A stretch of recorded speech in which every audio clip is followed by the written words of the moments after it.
Hello, how are you? Welcome to a new installment of your Pharmacy Assistant. On this occasion, we would talk about what it is used for and how it is used. So, let's take a look.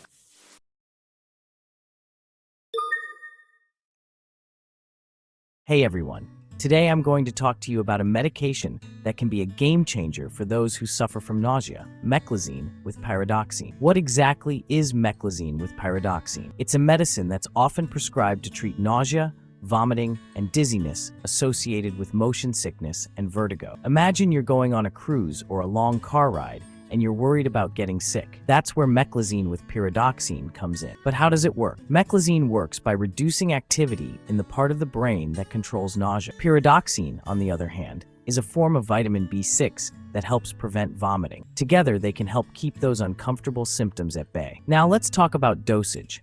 It's crucial to follow your doctor's instructions. It's typically taken by mouth with or without food as directed before you need it for motion sickness, or on a regular schedule for other conditions. However, like all medications, Meclizine with Pyridoxine does have its own potential side effects. These may include drowsiness, dry mouth, and in some cases, blurred vision. It's important to note that you shouldn't drive or operate heavy machinery until you know how Meclizine with Pyridoxine affects you. Also, always consult with a healthcare professional before starting any new medication. In conclusion, Meclizine with Pyridoxine can be a great relief for those who suffer from motion sickness or vertigo. Always follow prescription guidelines and be aware of the potential side effects. Take care. If you've made it this far, let us know in the comments why you're using this medicine.